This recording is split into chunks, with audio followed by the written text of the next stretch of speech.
Forvia is one of the top automotive suppliers by revenue, by how much money they make, how much longer.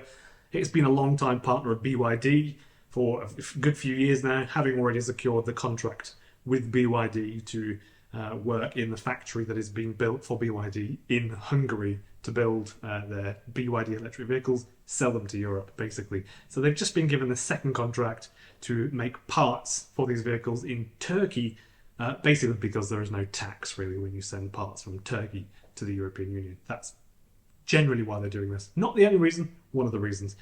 So their first factory, they've got that contract. Second one, they've got that contract. Forvia produces a really wide range of automotive parts, basically all of the stuff from the interior, the material, the roof lining, glass, things like that. So they do all that stuff, send that to Hungary, produce the cars, sell them. So now they've got a place to build the cars, produce the parts, and they've got some loopholes. They've worked within those loopholes to do this. They're getting set up basically for 2026, 2027, 2028. You could say they've got their eyes glaring at Europe. I would expect more defensive action in the next 3 years from the European Union. Mark my words. Who's with me on that one? I think there will be some stuff going on. The Turkey-based factory, no pun intended, the Turkey-based factory is a significant, massive project for BYD. That's cost them, or will cost them, $1 billion initially to get the factory up and running, to start production in 2026. It is located in Manisa province in Turkey, and the plant will have an annual capacity of 150,000 vehicles worth of parts and will directly employ 5,000 people. We'll get to some really cool numbers in a minute that are really interesting. Interestingly, there are some other developments in Turkey. Chery and Seagull both looking to do almost the exact same thing. There are some really good reasons to choose Turkey over, let's say, France or Spain or Germany or other countries in Europe. So they've obviously got the tax loophole. They can make stuff in Turkey, send it over to Europe, just over the water, sell it tax-free. But if you imagine that, say, 1/5 of those people that are working there will be full-time employed, roughly speaking, the salaries in Turkey, 360% less on average than those salaries in Spain, and 660% less than German full-time salaries. So that is obviously something to leverage. That is a part of it. Obviously, the government in Turkey, they're pro-Chinese vehicles.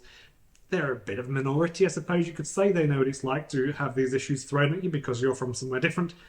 I think there's a bit of that too, a little bit of an allegiance there between Chinese companies and the Turkish government. Also, the Turkish government, they're trying to put themselves on the map a little bit. This is a chance to welcome these companies with open arms, help them. It's also quite easy to get materials sent to Turkey to build a factory and to run it and put solar panels on it. It's quite sunny. It's not going to cost the earth to run that either because they can use solar power and set that up. Obviously, BYD as well. They've got connections, pardon the pun. So there are some really clever reasons why you would want to just build stuff just slightly south of the European Union and then just send it over the water into the European Union. Clever. 720 million people as well.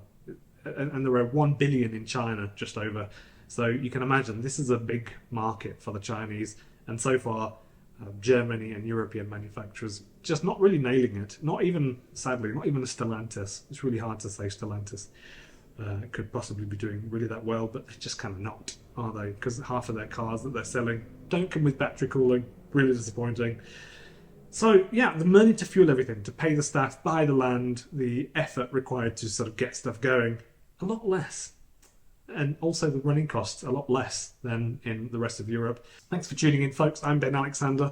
I'm really dead chuffed to see all the new subscribers and all the new comments that people are putting underneath all the videos. Some of them, people are just criticising. That's okay. That's what the comments are for. It's for you to put whatever you want in the comments. So just go at it and do that. If you enjoy my videos, please consider subscribing. And you could also press the like button if you want to help me out a little bit. But yeah, thank you for watching and hopefully see you in the next video.